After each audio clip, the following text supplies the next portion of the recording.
So y'all remember when Greta Thunberg, the political activist, and I use that term very lightly, went to Gaza to give humanitarian aid and claimed that she was abused. She was so abused. And violating international law by preventing humanitarian aid from entering Gaza. And this is a blatant violation of international humanitarian and maritime law. Wrong again, Sweet Pea. The Israeli Navy had earlier warned the activists via radio to turn back as they risk entering an active war zone. If you continue to attempt to break a naval blockade, we will stop your vessel, which they actually did, because guess what? You were entering a war zone and you're not special.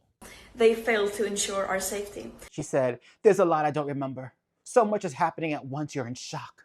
You're in pain, but you go into a state of trying to stay calm." Now, she claims the Israeli guards were abusing her and not allowing her to have water. She was starving for days. She was being beaten up. Now, Israel says all of her legal rights were fully upheld.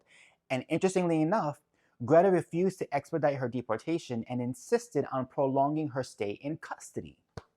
Interesting. So you're being abused, right? You can't eat, you can't drink, you're getting beaten up. People are taking selfies with you against your will, making fun of you, threatening to gas you, which is what she said. And yet you're not expediting your leave from that area, from all of that abuse.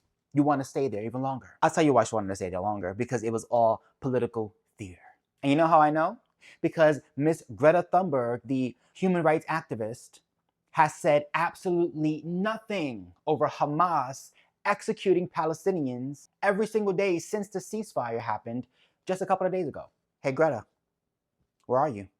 Why aren't you going back to Gaza to fight against Hamas? Why aren't you speaking out publicly and making any statements about what Hamas is doing to Palestinians? The same people you were claiming to fight for. What happened? Oh, so because Israel this time isn't the perpetrators, and instead it's Hamas, an Islamic extremist group, you don't seem to really care.